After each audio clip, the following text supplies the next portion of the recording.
বিসমিল্লাহির রহমানির রহিম। রাব্বি জিদনি ইলমা।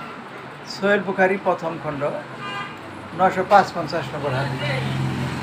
আবু বারা ইবনে আযিব রাদিয়াল্লাহু আনহু হতে বর্ণিত, তিনি বলেন, নবী সাল্লাল্লাহু আলাইহি সাল্লাম ঈদুল আজহার দিন সালাতের পর আমাদের উদ্দেশ্যে খুতবা দান করেন।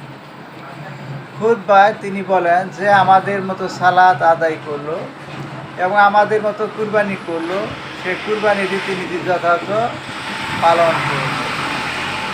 আর যে ব্যক্তি সালাতের পূর্বে কুরবানি করলো তার সালাতের পূর্বে হয়ে গেল, এতে তার কুরবানি হবে না।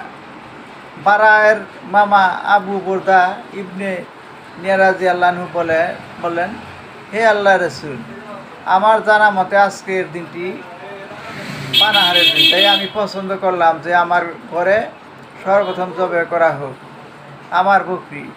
তাই আমি আমার বকরিটি জবে করেছি এবং সালাত আসার পূর্বে তা দিয়ে নাস্তা করেছি। নবী সাল্লাল্লাহু আলাইহি ওয়াসাল্লাম বললেন, তোমার বকরিটি গোশতের উদ্দেশ্যে জবে করা হয়েছে। তখন তিনি আরজ করলেন, হে আল্লাহর রাসূল, আমাদের নিকট এমন একটি 6 মাসের মেষ শাবক আছে যা আমার নিকট দুটি বকরি চাইতে পছন্দনীয়।